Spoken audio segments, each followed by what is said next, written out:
வணக்கம் நண்பர்களே. இன்று நம்ம இந்த வீடியோல நம்ம உடம்புல இருக்கும் சில ரகசியமான அடையாளங்களை பற்றி பேச போகிறோம். அவை ஒருவருக்கு அதிர்ஷ்டமா அல்லது துரதிர்ஷ்டமா என்பதை சாமுத்திரிகா சாஸ்திரம் என்ன சொல்கிறது என்பதை பற்றி தெரிந்து கொள்வோம். அதோடு சில பெண்களுக்கு மேல் உதட்டில் மேல் வளரும் முடி, ஆண்களின் தாடி மீசை மற்றும் நமது உடல் அமைப்பு போன்றவற்றிற்கு ஜோதிட ரீதியாக என்ன அர்த்தம் கூறப்படுகிறது என்பதையும் தெரிந்து கொள்வோம். இந்த விஷயத்தை முழுமையாக புரிந்து கொள்ள வீடியோவை கடைசி வரை பாருங்கள். அதற்கு முன் உங்களுக்கு சிவபெருமானை பிடிக்கும் என்றால் ஹரஹர மகாதேவ் அல்லது உங்கள் இஷ்ட தெய்வத்தின் பெயரை கமெண்டில் எழுத மறக்காதீர்கள். சாமுந்திரிகா சாஸ்திரம் என்ன சொல்கிறது? நம் இந்திய பாரம்பரியத்தில் மனித உடலின் ஒவ்வொரு பகுதியும் ஒரு அர்த்தம் கொண்டது என்று நம்பப்படுகிறது. முக வடிவம், கண்கள், மச்சம், பற்கள், கைகள், பாதங்கள், நகம், நடக்கும் விதம் இவை அனைத்தும் ஒருவரின் குணத்தையும் வாழ்க்கை நிலையையும் காட்டும் என்று சாமுத்திரிகா சாஸ்திரம் கூறுகிறது. சாமுந்திரிகா சாஸ்திரம் என்பது உடல் அமைப்பை வைத்து உள்ளுணர்வை அறியும் ஒரு முறை. ஒரு மனிதரின் உடல் வெளிப்புற வடிவம் உள்ளிருக்கும் சக்தி மற்றும் கர்ம பலனின் பிரதிபலிப்பாக இருக்கும் என்று நம்பப்படுகிறது. அதாவது முன்பிறவி கர்மம் மற்றும் இப்பிறவி குணநலன் சேர்ந்து உடல் அமைப்பில் பிரதிபலிக்கும் என்று கூறப்படுகிறது. சில அடையாளங்கள் சுபம், சில அடையாளங்கள் சிரமம் அல்லது போராட்டத்தை குறிக்கும் என்று சொல்லப்படுகிறது. வட்டமான முகம், வட்டமான முகம் சந்திர தத்துவத்தை குறிக்கும் என்று கூறப்படுகிறது. யாருடைய முகம் வட்டமாக இருக்கிறதோ அவர்கள் நல்ல அதிர்ஷ்டம் உடையவர்கள் என்று கூறப்படுகிறது. இவர்கள் எளிதில் நண்பர்களை உருவாக்கிக் கொள்வார்கள். குடும்ப பாசம் அதிகம் இருக்கும். வாழ்க்கையில் வெற்றியும் சந்தோஷமும் கிடைக்கும் என்று நம்பப்படுகிறது. இவர்கள் மனதளவில் மென்மையானவர்கள், ஆனால் முடிவெடுக்கும் போது தெளிவாக இருப்பார்கள் என்றும் கூறப்படுகிறது.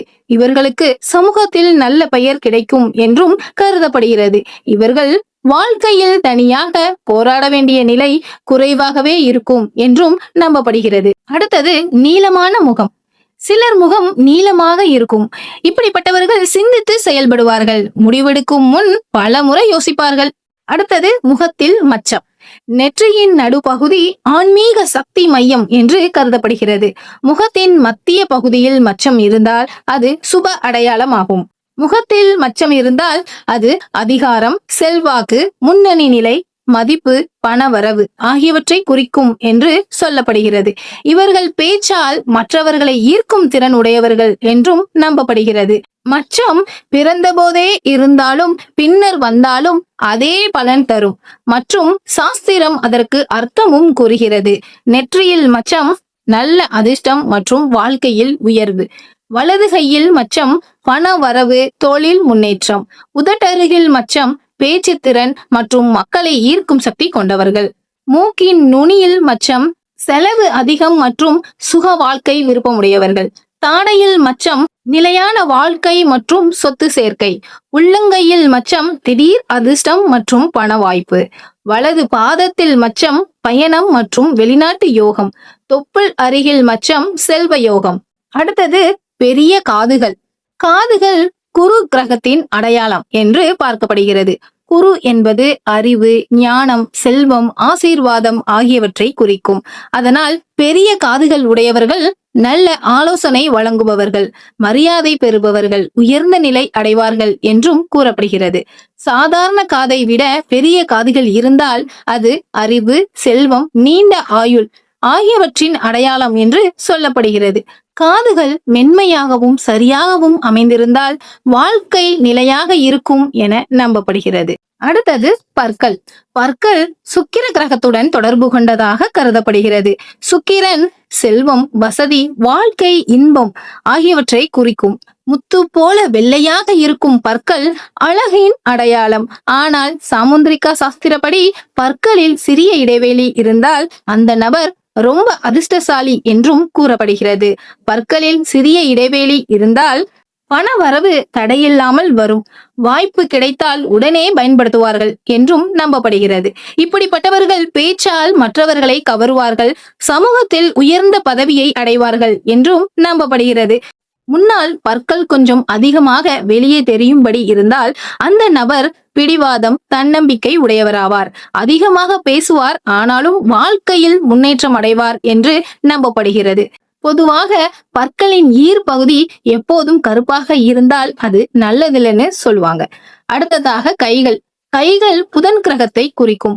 புதன் புத்திசாலித்தனம், வியாபாரம், தொடர்பு திறன் ஆகியவற்றின் அடையாளமாகும். கைகள் மென்மையாக இருந்தால் நல்ல அதிர்ஷ்டம். கையில் முக்கோண சின்னம் இருந்தால் அது அரச யோகம் என்று கருதப்படுகிறது. விரல்கள் நீளமாக இருந்தால் கலைத்திறன் மற்றும் ஆழமான சிந்தனை இருக்கும். நகம் கடிக்கும் பழக்கம். நகம் சனி கிரகத்துடன் தொடர்பு கொண்டதாக கூறப்படுகிறது. நகம் கடிப்பது மன அழுத்தம் மற்றும் பதட்டத்தை குறிக்கும் என்று சாஸ்திரம் கூறுகிறது. இப்படிப்பட்டவர்கள் வாழ்க்கையில் நிலைத்தன்மை குறையும் என்று நம்பப்படுகிறது. நகங்கள் எப்போதும் சுத்தமாக நீளமாக இருந்தால் ஒழுக்கம், அமைதி, நல்ல அதிர்ஷ்டம் என்று கூறப்படுகிறது. கண்கள். கண்கள் சூரியன் மற்றும் சந்திரன் ஆகிய இரு சக்திகளையும் குறிக்கும். பெரிய கருப்பு கண்கள் உடையவர்கள் மன வலிமை, தெளிவு, தலைமைத்தன்மை உடையவர்கள் என்று கூறப்படுகிறது. அடர்த்தியான புருவங்கள் கொண்டவர்கள் உறுதியான முடிவெடுப்பார்கள் என்று நம்பப்படுகிறது. கண்களில் தெளிவிருந்தால் அந்த நபர் நேர்மையானவர் என்றும் நம்பப்படுகிறது. பெண்களின் உதட்டின் மேலுள்ள முடி. சாமுந்திரிகா சாஸ்திரப்படி பெண்களின் மேலுதட்டில் மேலுள்ள முடி தெளிவாக தெரிந்தால் சூரிய தத்துவம் அதிகம், தலைமை குணம், தன்னம்பிக்கை, கட்டுப்பாட்டில் விருப்பம் அதிகமாக இருக்கும் என்று கூறப்படுகிறது. அவர்கள் தன்னம்பிக்கை மிகுந்தவர்கள். தங்களின் பேச்சால் மற்றவர்களை கேட்க வைப்பார்கள். குடும்பத்தில் தலைமை மனநிலை அதிகம் இருக்கும். அதாவது குடும்பத்தை தாங்களே நடத்த வேண்டும் என்ற மனநிலை இருக்கும். இப்படிப்பட்ட பெண்கள் குடும்பத்தில் தங்கள் கருத்தை வலியுறுத்துவார்கள். சில நேரங்களில் கடினமான குணமாக தோன்றலாம். அதனால் பெண்கள் இதை சுத்தமாக பராமரிக்க வேண்டும் என்று சாஸ்திரம் பரிந்துரைக்கிறது. இது குடும்ப அமைதிக்காக சொல்லப்பட்டதாகவும் கருதப்படுகிறது. அடுத்ததாக ஆண்களின் தாடி மற்றும் மீசை. ஆண்களின் தாடி மற்றும் மீசை செவ்வாய் கிரகத்துடன் தொடர்பு கொண்டதாக கருதப்படுகிறது. செவ்வாய் என்பது சக்தி, தைரியம், ஆண்மை, போராட்ட மனப்பாங்கு ஆகியவற்றை குறிக்கும். சாஸ்திரப்படி முகத்தில் முடி நன்றாக இருந்தால் அதிர்ஷ்டம் உண்டு என்று சொல்லப்படுகிறது. ஆண்களுக்கு தாடி மீசை நன்றாக வளர்ந்தால் அது தைரியம் மற்றும் செல்வாக்கை குறிக்கும் என்று நம்பப்படுகிறது. சமூகத்தில் அவர்களுக்கான மதிப்பு கூடும் என்றும் நம்பப்படுகிறது. முகத்தில் முடி இல்லாதவர்கள் வாழ்க்கையில் அதிக உழைப்பால் முன்னேற வேண்டியவர்கள் என்று சொல்லப்படுகிறது. அவர்களுக்கு வெற்றி தாமதமாக கிடைக்கும் என்று கூறப்படுகிறது. ஆனால் முயற்சி செய்தால் அவர்களும் பெரிய நிலையை அடைவார்கள் என்றும் நம்பப்படுகிறது. ஆனால் வெற்றி முழுவதும் உழைப்பும் முயற்சியும் தான் தீர்மானிக்கும். அடுத்ததாக வயிறு.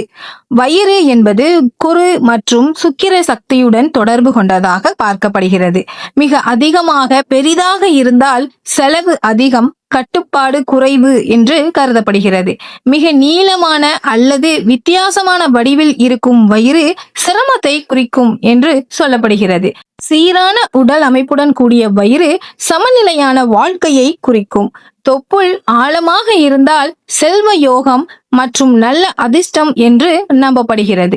அடுத்ததாக நடக்கும் விதம். நடை என்பது வாழ்க்கை நடைபாதையை குறிக்கும் சின்னமாகும். வேகமாக சத்தமிட்டு நடப்பது அவசர மனநிலையை காட்டும் என நம்பப்படுகிறது. சிலர் நடக்கும் போது காலால் பெரிய சத்தம் போடுவாங்க. ரொம்ப வேகமா நடக்கிறாங்க அல்லது அவசரமாக நடக்கிறாங்க என்பதற்கு அர்த்தம். இதெல்லாம் ஜோதிட ரீதியில் நல்லதுன்னு சொல்றாங்க. கால்களை இழுத்து நடப்பதும் அசுபம் என்று கருதப்படுகிறது. மென்மையான நடை, அதாவது மெதுவான நடையே நல்ல குணத்தை காட்டும். குறிப்பாக பெண்கள் காலில் கொலுசு அணிவது வீட்டில் இனிமையான அதிர்வை தரும். இனிமையான சத்தம் வீட்டுக்குள்ள அமைதியையும் சந்தோஷத்தையும் தரும் என்று பாரம்பரியம் கூறுகிறது. அதே மாதிரி எப்போதும் குதிகால் அழுக்கா பராமரிக்காமல் இருந்தா அப்படி இருக்கும் வீட்டில் லட்சுமி தெய்வத்திற்கு இடமே இல்லை. அப்படிப்பட்ட பெண்கள் வீட்டுக்கே அசுபம் தருவாங்கன்னு சொல்றாங்க. அதனால குதிகால்களை சுத்தமாகவும் அழகாகவும் வச்சுக்கணும் என்று பரிந்துரைக்கப்படுகிறது. பாதங்கள் லட்சுமி தேவியின் அடையாளமாக பார்க்கப்படுகின்றன. பாதம் மென்மையாகவும் சுத்தமாகவும் இருந்தால் வீட்டில் செழிப்பு நிலைக்கும் என்று நம்பப்படுகிறது. பாதங்கள் எப்போதும் அழுக்காக இருந்தால் லட்சுமி தங்கமாட்டாள் என்று பாரம்பரியம் சொல்கிறது. அதனால் பாத பராமரிப்பு முக்கியம் என்று கூறப்படுகிறது. இறுதியாக பெண்களை மதிப்பது. பெண்களை மதிக்கும் வீட்டில் அமைதி, செழிப்பு, சந்தோஷம் நிலைக்கும் என்று பாரம்பரியம் கூறுகிறது. பெண் சக்தி வடிவம் என்று கருதப்படுகிறது. முனிவர்கள் சொன்னதுபடி பெண்களின் முழு உடலும் புனிதமானது. ஆனால் அதில் தொப்புள் மட்டும் மிகவும் புனிதமான இடமாக கருதப்படுகிறது. தொப்புள் தான் தாய் சக்தியின் அடையாளம் என்று சொல்லப்படுகிறது. அதுவே குழந்தைகளுக்கு ஊட்டசக்தி கொடுத்து உயிர் கொடுக்குது. ஆதலால் தான் பெண்களுக்கு தினமும் தொப்புளில் எண்ணெய் இடுங்கள் என்று பரிந்துரைக்கப்படுகிறது. இப்படி செய்கிற பெண்கள் நோய்களில் இருந்து தப்பி அதிர்ஷ்டத்தையும் ஆரோக்கியத்தையும் பெறுவாங்க. அப்படிப்பட்ட பெண்கள் தங்களின் வீட்டுக்கே அமைதி, சந்தோஷம், செல்வம் எல்லாத்தையும் கொண்டு வருவாங்க. நண்பர்களே, இவை அனைத்தும் நம் பாரம்பரிய நம்பிக்கைகளின் ஒரு பகுதியே. ஆனால் வாழ்க்கையில் உயர்வு தருவது உங்கள் உழைப்பு, நல்ல எண்ணம், ஒழுக்கம் மற்றும் பக்தி தான். இந்த வீடியோ உங்களுக்கு பிடித்திருந்தால் லைக் செய்யுங்கள், உங்கள் நண்பர்களுடனும் பகிருங்கள். சேனலை சப்ஸ்கிரைப் செய்யவும் மறக்காதீர்கள்.